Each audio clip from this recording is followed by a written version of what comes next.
अभी दिलाया हूँ।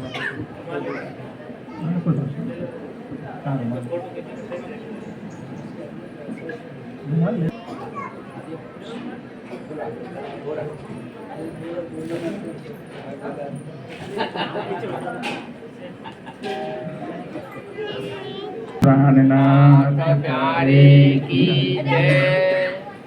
वंदो सतगुरु चरण को, करो प्रेम परना, अशुभ हरण मंगल करना, श्री देवचंद्र जी शुभ नाम। श्री प्राणनाथ निज मूलपति, श्री महराज शुभ नाम। तेज कुंवर श्यामा जुगल, को पल पल करो प्रणाम। बोलो श्री प्राणनाथ प्यारे की जय। सभी सुंदर साथ के चरणों में कोटान को प्रणाम। प्यारे सुंदर साथ जी, आज का विषय है मनुष्य जन्म मिला है, उसे कैसे सफल किया जाए। मानव जन्म जो है क्या है और कैसे सफल किया जाए। दूसरा विषय है कि सुंदर साथ किसे कहते हैं। रामायण की एक चौपाई है, बड़े भाग मनुष्य तन पावा, सब संतन मुनि जन गावा। हमारे शास्त्रों से नहीं, ये कुलजम वाणी है। कुलजम का अर्थ तमाम सारे ग्रंथ जिसके अंदर समाहित हो, तमाम सारे ग्रंथों का सार जिसके अंदर समाहित हो, उसे कुलजम कहते हैं। तो बड़े भाग्य से मनुष्य तन मिला है, और मनुष्य तन का मूल उद्देश्य जो है वो परमात्मा को पाने के लिए होता है। बुद्धि तमाम जीवों के अंदर होता है। एक बया नाम की पक्षी होती है, वो पेड़ के ऊपर ऐसा घोंसला बनाती है कि बड़े जितने भी कारीगर हैं वैसा घोंसला नहीं बना सकते। तो अर्थात पक्षी जानवरों के अंदर बुद्धि तो है,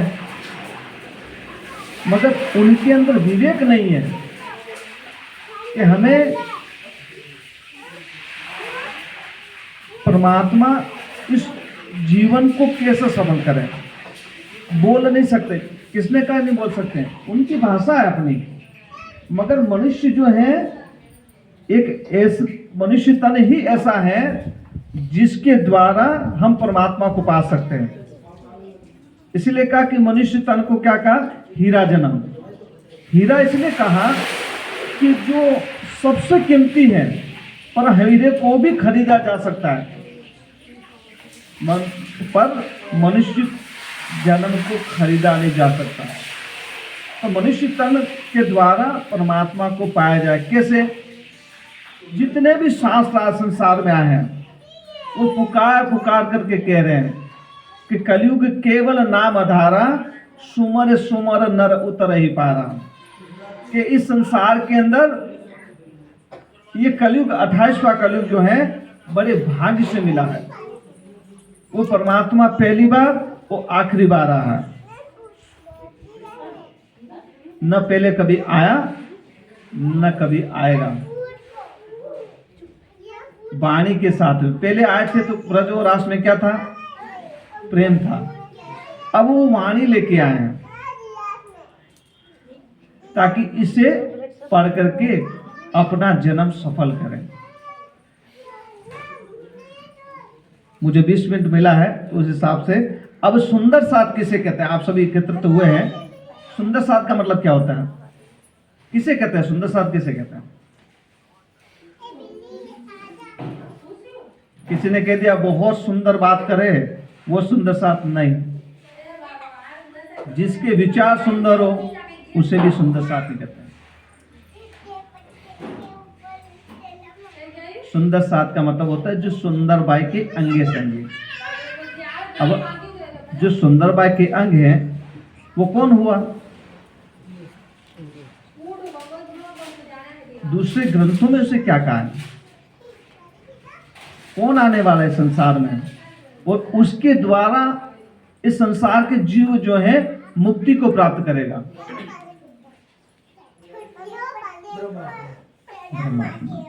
गुरु नानक साहब ने अपनी वाणी में कहा है, ब्रह्मज्ञानी ब्रह्म का बेटा, ब्रह्मज्ञानी के संगी होता, बिन ब्रह्म ज्ञान मुक्ति ना होए, कैसे संत कहावे सोए। इस ब्रह्म ज्ञान के बिना मुक्ति नहीं हो सकती। और ब्रह्म मुनि ब्रह्म के समान है का, बिन ब्रह्म मुनि ब्रह्म समाना, जिनको दूजा जाना, कि ब्रह्म मुनि के समान न तो कोई पहले हुआ न कभी होगा। जैसा परमात्मा है वैसा ही ब्रह्म मुनि होगा। कैसे? उसे ज्ञान के द्वारा उसे समझ सकते हैं कि उसका ज्ञान जो है वो परे का होगा, इस संसार से अलग होगा।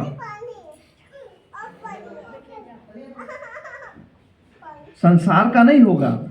आज दिन तक जितने भी आए निराकार तक के ही ज्ञान आया, उसके पार का नहीं आया। इसलिए इस संसार के अंदर वो ब्रह्म मुनि आएंगे, वो इस संसार के जीवों को मुक्ति देंगे। उसके ऊपर कहा है, सुंदर साथ को तेरे कहिए, व्रत जागनी नो पाल रे। सुंदर साथ किसे कहे? ब्रह्म मुनि को। क्या वादा किया था परमधाम में? कौन सा व्रत पाला था अपन?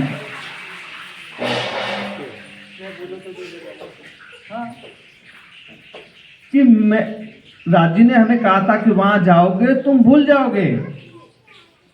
तो हमने क्या कहा था? एक बार नहीं 100 बार अजमा के देख लेना। तब एक दूसरे को बोला कि राजी कह रहे, इसका मतलब माया बड़ी बलवान है। तो एक दूसरे को बोला कि अरे भाई, अगर आप जग जाओ तो मुझे जगा देना, और मैं जग जाऊं तो मैं तुम्हें जगा दूंगा। ये कॉल किया था कि नहीं किया था? तो व्रत जागनी न पाले रे, जागृति। तब जब हम जागृत हो जाएं तो दूसरे को जगाना है। खुद जागे और सौने जगावे। स्वयं को जगना है और औरों को भी जगाना है। कोल वतन न पाले। कहाँ का कोल किया था? परमधाम का। उस कोल को निभाना है। जागना किसे कहा है? जागना क्या इसे कहा है जो ये पढ़ने मात्र से जाग जाएंगे? आत्म जागृति किसे कहते हैं? आत्म जागृति का मतलब होता है कि आप इत बैठे घर जागे दाम, पूर्ण मनोरथ वे सब काम। अभी तक हमें इलम के द्वारा जागृति हुई है। इलम के द्वारा हमें समझ में आ गया कि मैं कौन हूं, कहां से आई हूं और जाना कहां है। मगर आत्म जागृति अलग चीज है। आत्म जागृति परमहंस लालदास जी महाराज जी ने किया, सत्साल जी महाराज जी ने किया, गोपाल मणि महाराज ने किया, राम रत्नाथ जी महाराज जी ने किया। तमाम जितने परमहंस हुए उन्होंने आत्म जागृति की, उसे कहते हैं आत्म जागृति। उनके साथ जो सुंदर साथ थे उन्होंने जो आत्म जागृति की उसे कहते हैं आत्म जागृति। आत्मा से परमात्मा की पहचान अभी हो गई है, मगर हमें मूल मिलावे के अंदर यहाँ बैठे बैठे उसकी दीदार करना, उसे आत्म जागृति कहा है। हम चित्तवनी इसीलिए करते हैं कि हमारा चित्त वहां से यहाँ है तो पुनः हमारा चित्त वहां लगे, इसलिए चित्तवनी करते हैं। मोह अवगुण कारे गुण ग्रहे। अपने क्या करना है? पहले स्वयं के अवगुण निकालने हैं और दूसरे के अवगुण नहीं देखने, उसके अवगुण लेने हैं। अवगुण किसमें नहीं थे? देखने जाओ जितने भी था पैगंबर या वो जितने तीर्थंकर आए, अवतार आए, उनके अंदर लोग तो उनके अंदर भी अवगुण निकाल देते हैं। तो किसी के अवगुण नहीं देखने, पहले क्या करना है, अवगुण काढ़े, अपने स्वयं के अवगुण निकालने और गुण ग्रह, दूसरों के गुण जो अच्छे हैं वो अपने अंदर लेना है।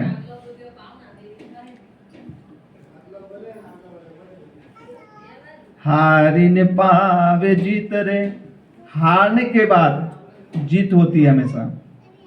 एक वो कौन सा गाना है, हार के हो जीत रे। तो जो भी हारने का मतलब ये हार जीत वाला नहीं, इस संसार के अंदर गुण इंगित जो है उनको वशीभूत कर लेना। इस संसार के अंदर जो चीजें हैं उससे मोह को तोड़ देना। उसी संसार के लोग क्या कहते हैं, हारना, कि संसार से हार गया इसलिए साधु बन गया है ना। मोह माया लागे नहीं जेने, किसको नहीं लगती है, जो परम धाम की आत्म है इस संसार के अंदर उसे मोह माया छू नहीं सकती। केसर भाई जब पहली बार महाराजा सससाल से मिलने आए, सुना उन्होंने कि संसार के अंदर जो है ब्रह्ममुनि आ गए हैं, विदुषी थे वो, उनका एक झुंड था, तो उन सबको तो जंगल में रखा और वो खुद उनसे मिलने गए। तो देखा कि राजा उस समय क्या कि महाराजा सससाल किसी युद्ध को जीत के आए हुए थे, देखा नाचगान हो रहा है। अब राज दरबार में क्या होता है, जब जीत के आते हैं तो शराब वगैरह सब होता है। भाई सेना है, उनको तो जो जरूरत है वो देना ही पड़ेगा। तो दूर से उस जो केसर भाई उन्होंने क्या कहा, पैर है उल्टा वहां तक इशारा किया कि आप नख से सिक तक भरे हुए माया से, आप काय को ब्रह्ममुनि हो। तो सतसाल महाराज जी ने इशारा किया, नख से सिक तक एक राई के दाने के 1000 टुकड़े किए जाएं, उतनी भी माया मुझे छू नहीं सकती। उनके कैसे कि ये खत्म हो जाए उसके बाद हम बताते हैं आपको। तो सुशीला महारानी थे, उनको इशारा किया कि आप इनको वस्त्र पहना। उनके जो वस्त्र थे राजा महाराजा के वो पहना है, और उसके बाद उनको सारा ब्रह्म ज्ञान दिया तो उनकी आत्मा जागृति होगी। तो पहले नौतनपुरी के अंदर कौन गादीपति हुआ था, केसर भाई। वो जो नौतनपुरी का मंदिर है वो महाराजा सससाल जी ने बनवाया, और पहली बार जो है केसर भाई को वहां भेज के वहां गादीपति बनाया। तो माया हमें छू नहीं सकती। कैसे कि माया में रह रहे हैं हम, मगर हमारा ध्यान जो माया के अंदर नहीं होना चाहिए। पैसा कमाना जरूरी है, पैसा जरूरी है, करना है, मरना नहीं है। पैसे की जरूरत है। आप गाड़ी में जाओगे तो गाड़ी वाला ये नहीं कहेगा कि आप इस समाज के हो या फिर ये ब्राह्मण हो या फिर आप संत हो, जो भी हो, आपको ये नहीं कहेंगे। वो कहेगा भाई नीचे उतरे, आप पैसा नहीं है तो जरूरत है। खाने की वस्तु लाओगे तो उसमें ये पूछेगा नहीं दुकानदार कि आप यार ब्रह्ममुनि हैं या संत हैं तो आपको फ्री में दे दे, नहीं देगा। जरूरत है इसलिए हमें थोड़ा पैसा तो चाहिए, मगर उसके अंदर हमें बिल्कुल ही उसके अंदर गरीब नहीं हो जाना है। जरूरत तो हमें जरूरत की चीजों को लेना है, मगर उसके अंदर हमें पूरी तरह से माया के अंदर नहीं रहना है, माया से दूर रहना है। तो हमें माया छू नहीं सकती। मन फकीरी लागे रे, फकीरी का वो नहीं कि जो भीख मांगने वाला है उसको फकीरी नहीं कहा। फकीरी जो मीराबाई ने कहा था ना, क्या वो कौन सा भजन है, मारो मन लागो फकीरी में। मेरा मन जो है परमात्मा के अंदर लग गया है, दिन रात में परमात्मा के सिवा मुझे कुछ और न दिखे, उससे कहते हैं फकीरी के अंदर। तो सुंदर साथ कैसा होना चाहिए, फकीरी जैसा। काम कर रहा है घर के अंदर, दूध निकाल रहा है, मगर ध्यान हमारा परमात्मा में होना चाहिए, परम धाम में होना चाहिए। जो भी काम कर रहा है, काम वहाँ कर रहा है, मगर हमारा चित्त 24 घंटे वहाँ होना चाहिए।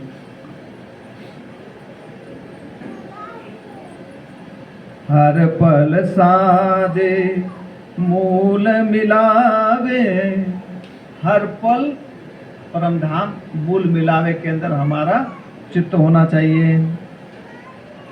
सादे प्रिय सुंदर वर रे, सुंदर वर कौन?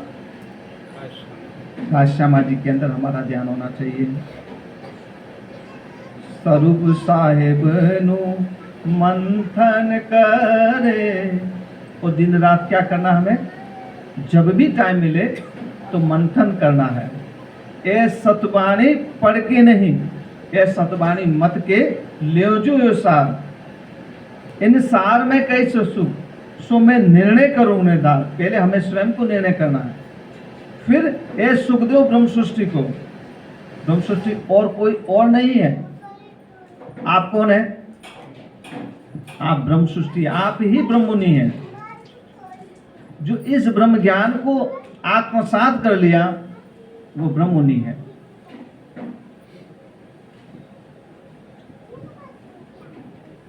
मननी बुजुर्गी रोज मारे, मन के अंदर बुजुर्गी अर्थात अहंकार, अभिमान, ये नहीं आना चाहिए उसके अंदर कि मैं बहुत पैसे वाला हूँ, मैं बहुत ज्ञानी हूँ, ये उसके दिल में नहीं आना चाहिए।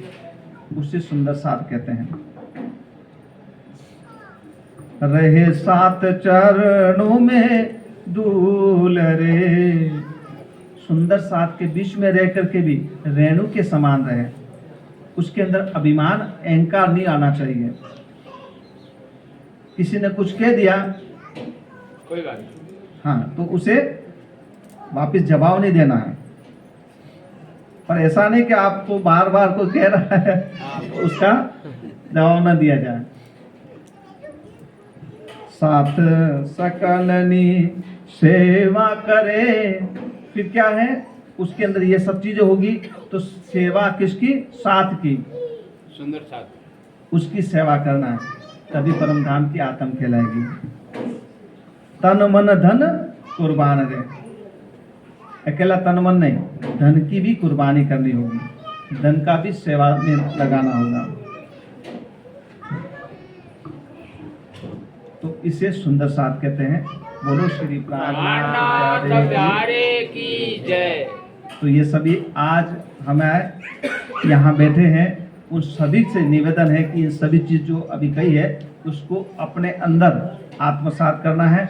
उसे यहीं पे बैठ करके वो वापस यहीं जतक नहीं देना, उसे अपने घर तक ले जाना है और आने वाले साल तक उसे कम से कम संभाल के रखना है। बोलो श्री प्राणनाथ प्यारे की जय।